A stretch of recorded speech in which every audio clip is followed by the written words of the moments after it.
Good afternoon. I feel privileged to be presenting this session because in India, we are accustomed to living with a lot of distress that we turn a blind eye to.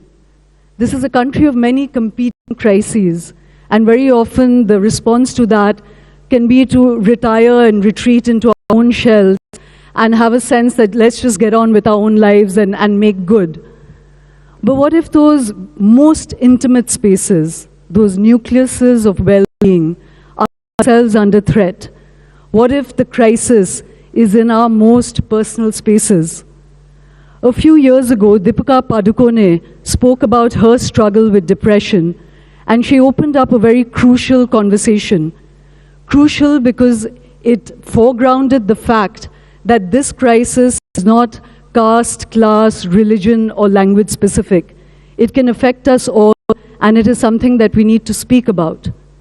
Today, we're here to take that conversation even further, because the crisis is not just not caste, class, language specific, it is not age specific. In fact, it is affecting the most vulnerable of us all, which is our young people, children. The statistics are staggering. One student commits suicide every hour in India. Over the last 5 years, more than 40,000 students have committed suicide. We have to really let that play through in our minds. In 1 year, more than 8,492 children commit suicide. But numbers can often still remain a blind spot. And that's why today this session is so crucial, because we have some very courageous young people who've come to tell their stories, their journey, their struggle, and their capacity to cope, so that it really opens up our eyes and we begin to remember that this crisis is not just in our own homes, but maybe just at one remove with the people we love, we are friends with, and yet we are not discussing it. Before I invite them onto stage, we'd like to show you a short film which sets the context and brings home to us just how widespread this phenomenon is. So ladies and gentlemen, this session on teenage depression, a short film. I didn't want to wake up in the morning. I didn't want another day to come, because if the day started, then I'd have to get those feelings back. Don't want to be you. Take anyone where you would be great. All my friends or people who I thought were men, they just looked at me and they just judged me. They laughed at me while I was taking my food during break. It just broke me. Everyone in my school is just this perfect human being. Every bit of your mind absolutely hates yourself.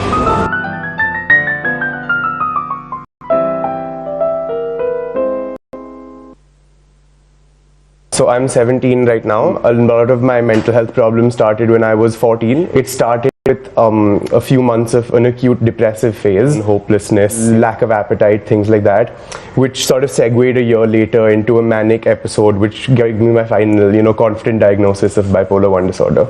I thought I had signs of anxiety or depression pretty much from the 8th grade. So I kind of just dismissed it in my head, and then in the 9th grade I started therapy. Since I was 11 years old, grade 6, one of my best friends, I had a huge fight with her.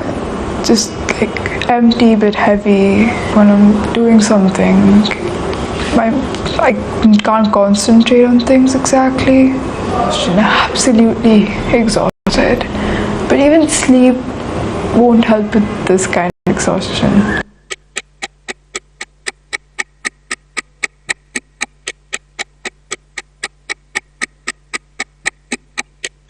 What happened was, when I was in 9th grade, I went through a lot of interpersonal troubles with some people, a lot of bullying and things like that.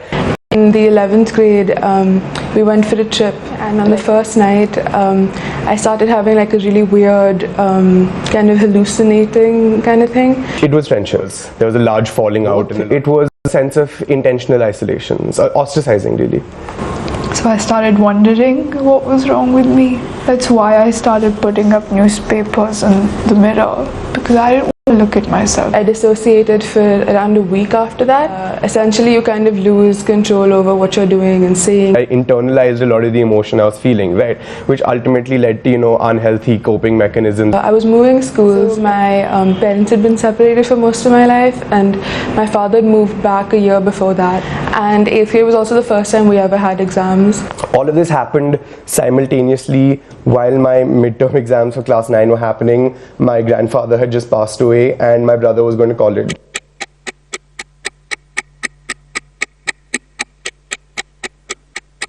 It was 2017, either March or April, I'm not entirely sure. It was it was a suicide attempt. It was an overdose on my prescription medication. I have had suicidal thoughts. I've gone a little bit. I haven't gone the entire way, but I've tried it. I live on the 28th floor, so there's always the urge to jump. I was just about 15. I was a month away from 15. Basically, my parents found me. When I told people about what was going on, I thought that they would understand. They didn't. Instead, they just thought that I was an attention seeker. People see it as a trend or a fad or something that we're all just bandwagoning. People aren't willing to take it seriously, which I think is probably the most toxic part. I just wanted people to look at me and feel sad for me. I don't want people to feel sad for me. I feel sad for myself. That's enough. I just wanted someone to understand.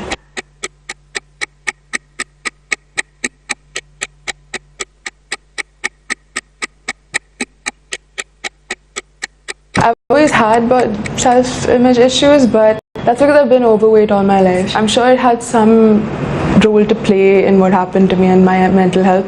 Every time a girl posted something on Instagram, and I'd go back to class and all the guys would be talking about it. They're like, she's so pretty. That made me feel really bad about myself because I wanted to be like those girls. I just did not want to be like me.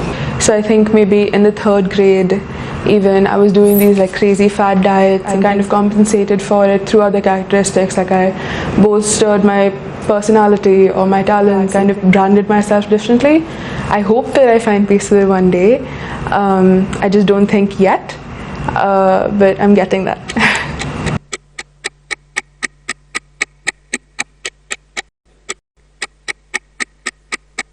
People should educate themselves on what these disorders look like. Don't dismiss what you feel. First of all, trust in treatment. It is not a phase. It isn't a trend. It isn't a fad. Second of all, learn about it yourself, right? Read about other people who've gone through things and are doing fine now, because that really helps to allay that sort of hopelessness. We're not enjoying this. We're not capitalizing on it to be edgy or get popular. It's something that's very real, and it's something that we don't have much control over, but we're trying to figure it out.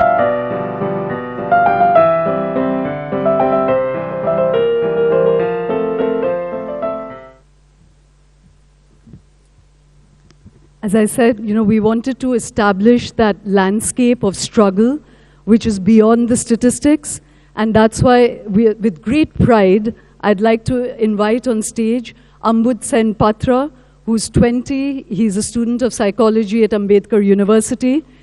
He's a young man who's willing to speak about the fact that he has tried to commit suicide and that he has been self-harming since the age of 11, and why that has happened to him despite being as he says, the extrovert on steroids that he is. I'd like to invite Arshia Gaur on stage, 15 years old. Again, a super achiever. She's an MUN debater. She was head girl of her school when she was in class 5. And this is the most astonishing fact. She was playing national level soccer. When she was 12 years old, she was playing the under 19 team. And yet she's been struggling with self-esteem and with depression. And I'd like to invite Shailja Sen, one of the most reputed child psychologists and family therapists in our country, someone who's written many books. She's written Reclaim Your Life. She's talked about how love is the only way, and Imagine, No Child Left Invisible. Thank you very, very much for being here.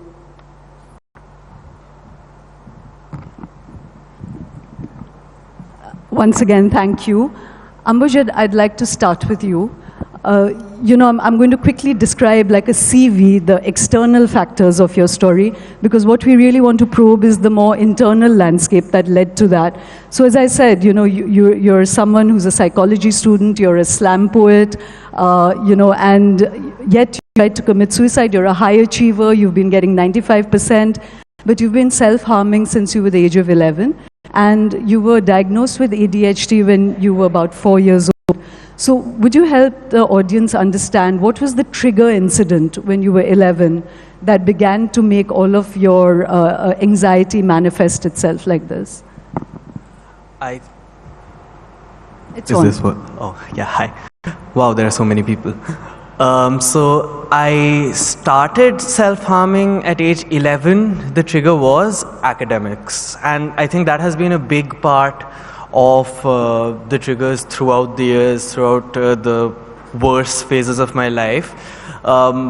Being a high-achieving student, when you've had over 95% of a grade throughout your life, even a 90% seems like too much of a drop.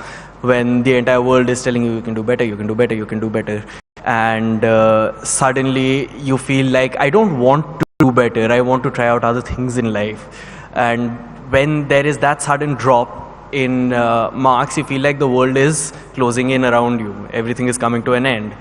So it mainly began as an outlet for that. It exacerbated.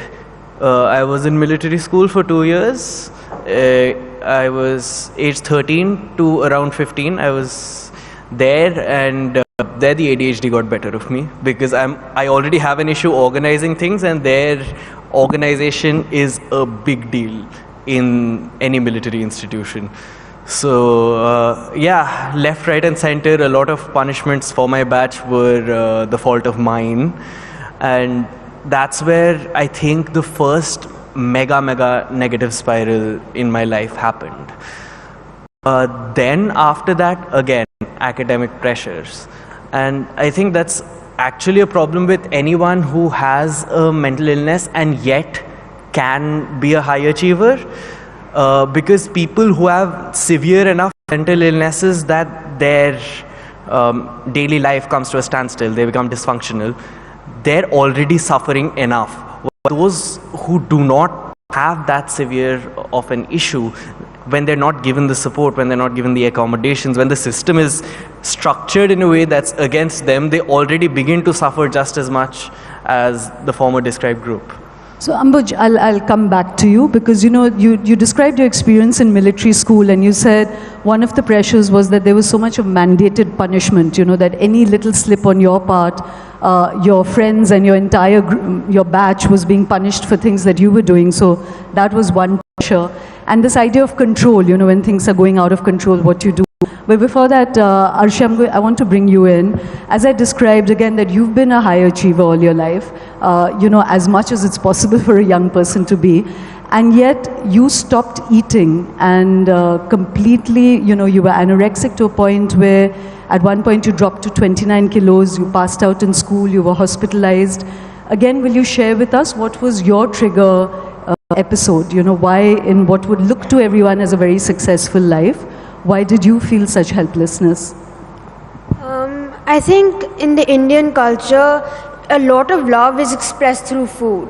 So I grew up as a child, loving all these Indian sweets, gulab jamun, rasgulla, puri aloo, all the things that I think all of us really love. And I would say a healthy child, a little on the plump side. So I had, doctors telling me that, she's growing fine, but she could do with a kilo or two less. So that was always there. And as you mentioned, I did play football at a really young age. I was playing under 19 when I was 12 years old. So there's a lot of exposure when you're going out with people and you're playing with girls who are 19 years old. And you're seeing these girls who, have boyfriends, and you're at this age where, your hormones are jumping and you also want to have boyfriends. You want to be popular. You want to have that physique that, really entices everyone else. So I would see them eating quite a useless, you could say a negligible amount of lunch, and would eat a lot of junk food. But what I picked on was that they're not eating lunch. but they're still being able to play. So why can't I do that? Why, if they can look the way they are, I can also be like that.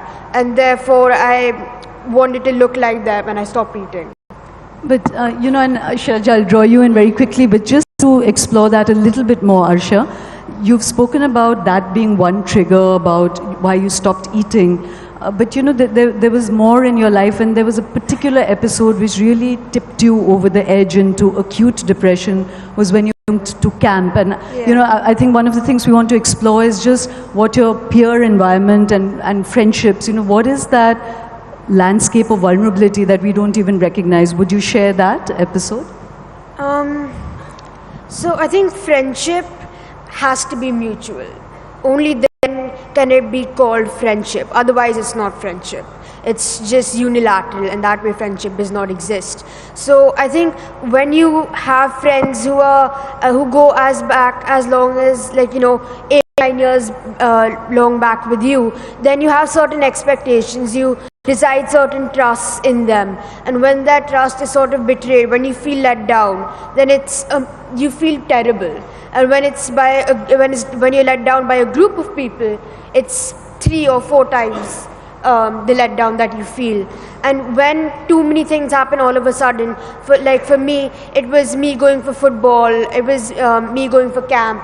So depression and anorexia started for me at the same time, due to which its impact was so much. So again, I'll come back to both of you. Shalja, I'd love to draw you in here that, you know, Arsha hasn't spoken about that specificity of her incident, but, you know, we heard Vanaj, we heard Anushka, that for each person, the tipping incident is different. Vanaj also spoke about his friends and ostracization. With Arsha, it was that she was on a camp, and her best friends, she asked for her medicine and her chewing gum not to be taken away from her, and when she woke up, she found her friends had really pillaged through her school bag, and somehow that felt a big act of betrayal for her. Someone outside listening to this might think, what's the big deal? You know, that's so trivial, and why should it affect young people so strongly? So would you help us understand what is this landscape and how do small incidents affect? So beyond the immediate circumstance, what is this landscape we are discussing where young people are feeling so despairing? I think here Arsha has brought up something really crucial we need to understand. And I think the 3 stories that you showed before we came on stage highlighted that very well. If you see, the common factor everywhere is a sense of loneliness, a sense of disconnection, a sense of not being accepted, of being judged, of not being part of this mainstream, of not being somewhere on the outside, on the periphery. And every young person I have worked with, and I've been in this profession for 30 years, right? So I've seen the landscape change. Core theme always has been a sense of loneliness, a sense of disconnection, and this generation is the most connected generation in every way, the social media, WhatsApp. But the sense of disconnection in this generation, in fact, not just children, even for us adults, the sense of loneliness and disconnection is the highest. And so that is at the surface. However, if you ask a typical person, why do you think young people are going through depression or anxiety, and the numbers you talked about? You know, in India, suicide is a leading cause of death. It tops the world in teenage suicide. 1 in 4 person or young person is diagnosed with depression or anxiety. That's huge. These numbers are staggering, but also they don't show the suffering the young people. When you see these numbers, you think it's happening out there, you know, somebody else. We know that it's happening in our homes, it's happening in our schools. I'm sure in this audience, everybody will know one person, adult or child, who has gone through depression or anxiety. So it's very much real, but we don't want to look at it. We don't want to look at it, we want to blame. Typically people will say, oh, actually young people nowadays, because it's the video gaming. It's the social media addiction, or it is because they're so obsessed with their looks, or it is, one parent told me, this is all because of Tinder. If she had not been on Tinder app, she would have never been depressed. Or it's about, you know, typically they are blamed. They are attention seeking, they are weak, they are fragile. And that's the important thing, is to underline what is happening. The sense of loneliness, a sense that typically young people, and I'm sure Ambuj will definitely talk about this, is a sense of lack of purpose, lack of meaning. What am I doing here? Young people will ask me, what am I doing here? What is this all about? What are you doing here? Why do you do what you do? And it's a sense of huge amount of pressure they have to go through. The pressure in terms of the academics, the pressure to be perfect, like Anushka in the movie. You know, we want perfect children. We want perfect children, and if they don't come up to that level, the bar we've set for them, then they are defective. We are embarrassed, we are ashamed, we judge them. So the problem is not them. The problem is not them. Some children can cope with it, some children can't. They fight it, that we label them aggressive, violent, or they withdraw, like Vanaj talked about, internalizing that. And the vulnerable, I'm talking this because I feel very strongly about it. The most vulnerable are the children who have disability, who have neurodevelopmental difficulty, who have different sexual orientation, who have a different gender expression, who in the social hierarchy are very low. But we don't want to look at that. There's so much of shame and stigma and silence around that. So I'll come back to some of those themes you've raised, Shelja, but it's a good point to, again bring you in, Ambuj, which is that when I chatted with you earlier, when one looks at what you're doing online, again, there's this disjunction because all the outward trappings of success are there. But when you went to military school, yes, that discipline, all of that made you feel extremely inadequate. But your reaction was to start harming yourself, and you've been slashing yourself and hurting yourself, now going on to almost from the time of 11 to 20. Can you explain the psychology of that? For most people, it would be very incomprehensible. Shelja spoke about this loss of control. Why would cutting yourself make you feel better? Why is it your coping mechanism? All right, so there are two different aspects to this. Number one, a symptom of ADHD is impulsivity. So a detailed thought of what the consequences of an action can be. You may understand it cognitively, but emotionally comprehending what this action can lead to does not exactly function properly. There are actually three things. The second thing is, I did not like myself enough to actually care for my body at that point because of a lot of things. Technically, if you look at it from outside, I was still a high achiever in military school. I was a swimming gold medalist, and I was even an inter-school debater. But when there is a lot of pressure on you to keep performing, and that pressure was objectively existent in military school, because if you don't perform, you're punished, then what you feel like is that you're losing control of various aspects of your life. Like studies are going down the drain, marks are falling, your friendships are falling apart because people keep getting punished because of you. Your clothes are already a mess because somehow you never have time to organize them. And then you just want to do something that makes you feel in control. And pain is a very objective and intense emotion. And if you are able to cause yourself pain and feel like, yes, this I'm in control of. And I think that is the tipping point when a person feels like they're not in control. When they express that urge, it means that it's going in the direction of self-harm.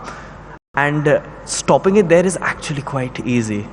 Like most people, when they feel the urge to self-harm, they just need someone to talk to. If you hear them out, the first thing to do in even suicide intervention training, they say that the first thing to do when a person is at the edge of a psychological breakdown is delay it. If you delay it, you often avoid it. And even if you can't avoid it, then they at least know they have the security that they have someone to talk to. So Ambuj, the other thing you've spoken of and you shared with me was that for you, self-harm or cutting yourself, you could imagine is almost equivalent to addiction, to drug addiction. Can you help us understand that? Why would, at least drug addiction has pleasure, hurting yourself can't be pleasurable? again, pleasure is so subjective. It's not a very objective term. Even drug addiction is painful. Like sticking yourself with a needle cannot be pleasurable. But the adrenaline rush is a factor, yes.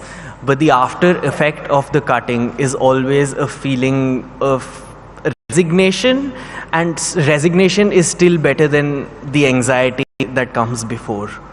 And it's like choosing between two evils, devil and the deep blue sea situation. And so after cutting, you always seek that relief. Even drug addicts don't seek the pleasure. People who have crossed into alcoholic territory, they don't seek the pleasure anymore. They just want a relief from the pain, from the stress they're going through.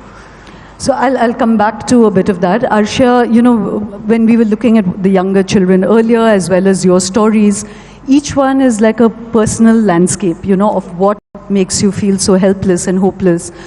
In your case, you know, you spoke about this external factor about good looks, being with women who were getting boyfriends, young girls, and then this episode with your friends. But having gone through therapy, have you begun to understand deeper reasons, things from your childhood?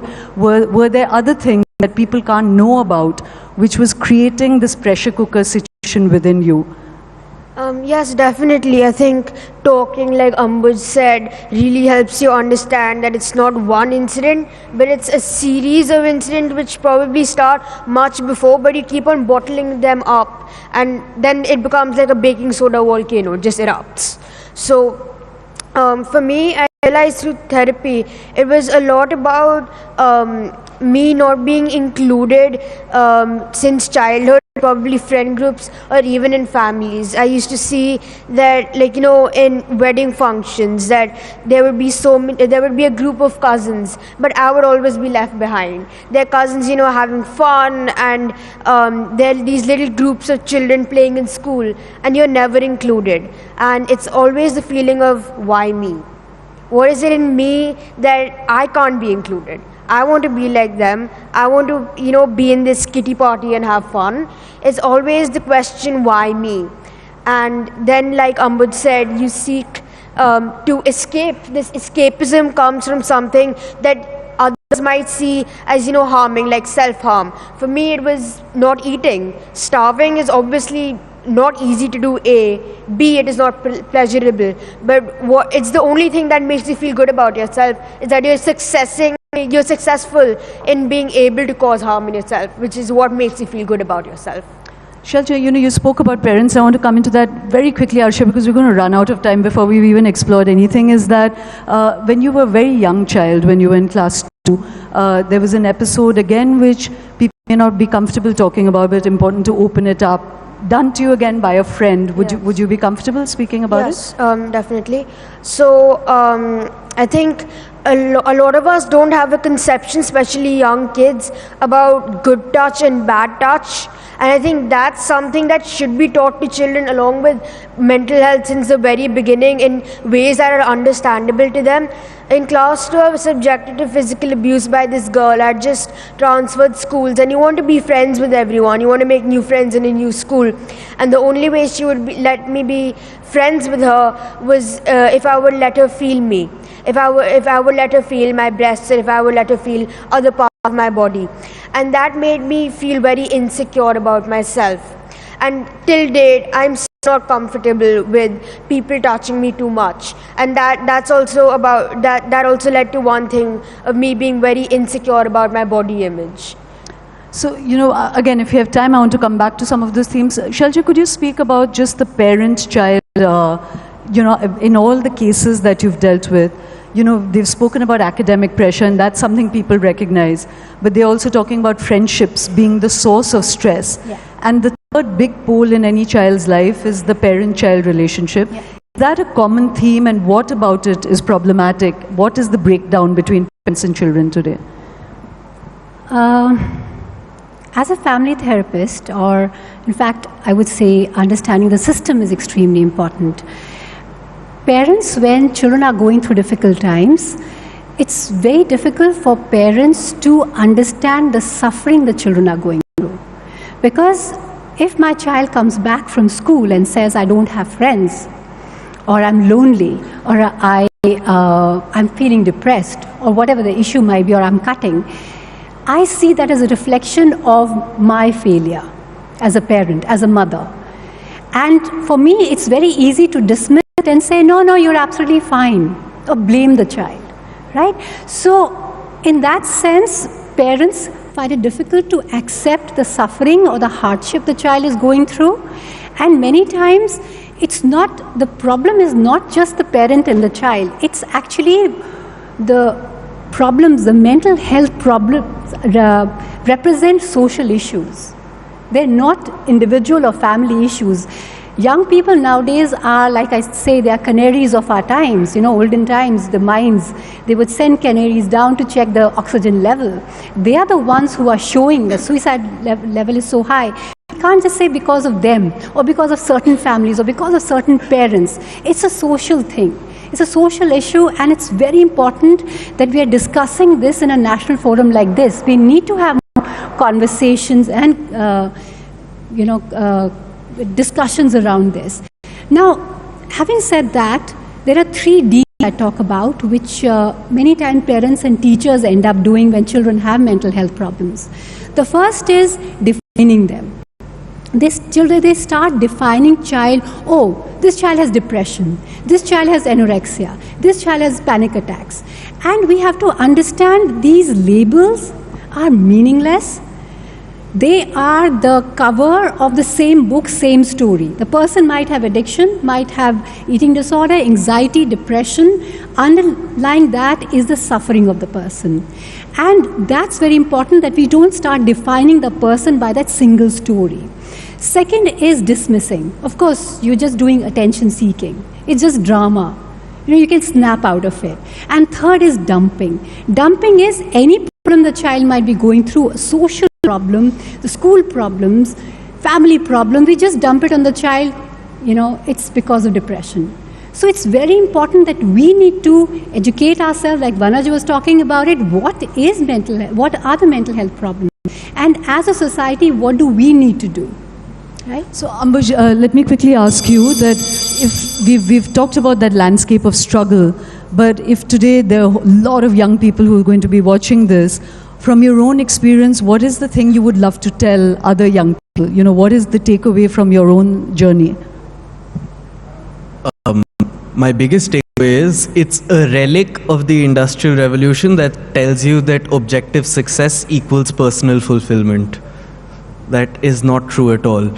You can be personally fulfilled even if you're not insanely successful in any field, and you can feel dismal, you can feel the absolute pits of sadness even if you're exceptionally successful, and that is okay. And seeking help is obviously necessary. No matter how bad things get, there is always someone out there to help you.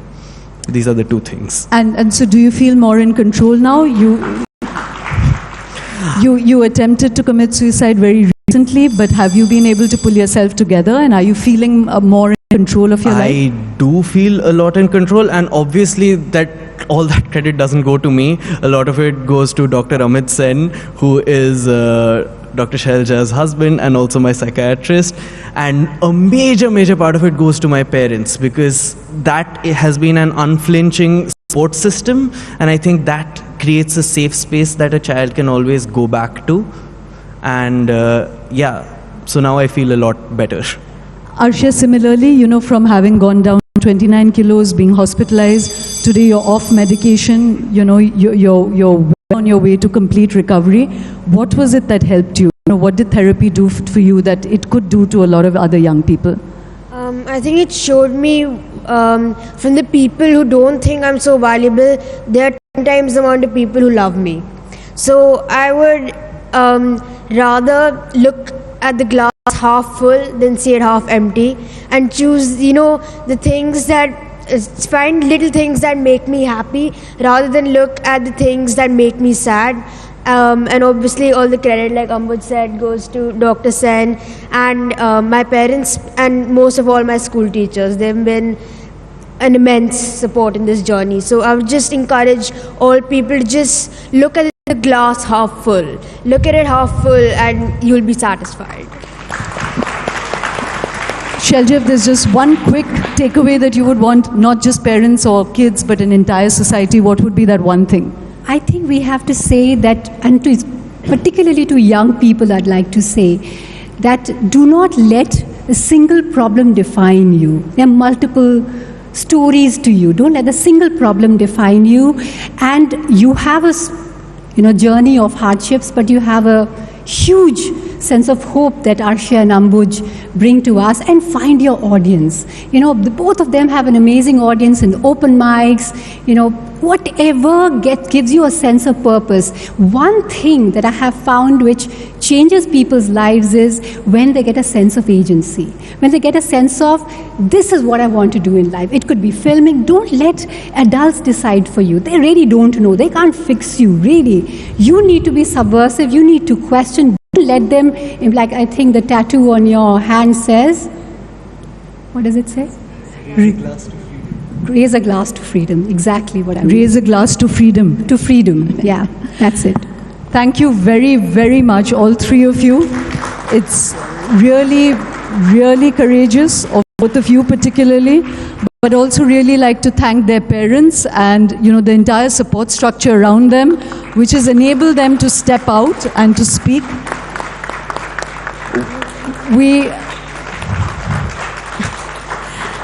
That's a standing ovation for you.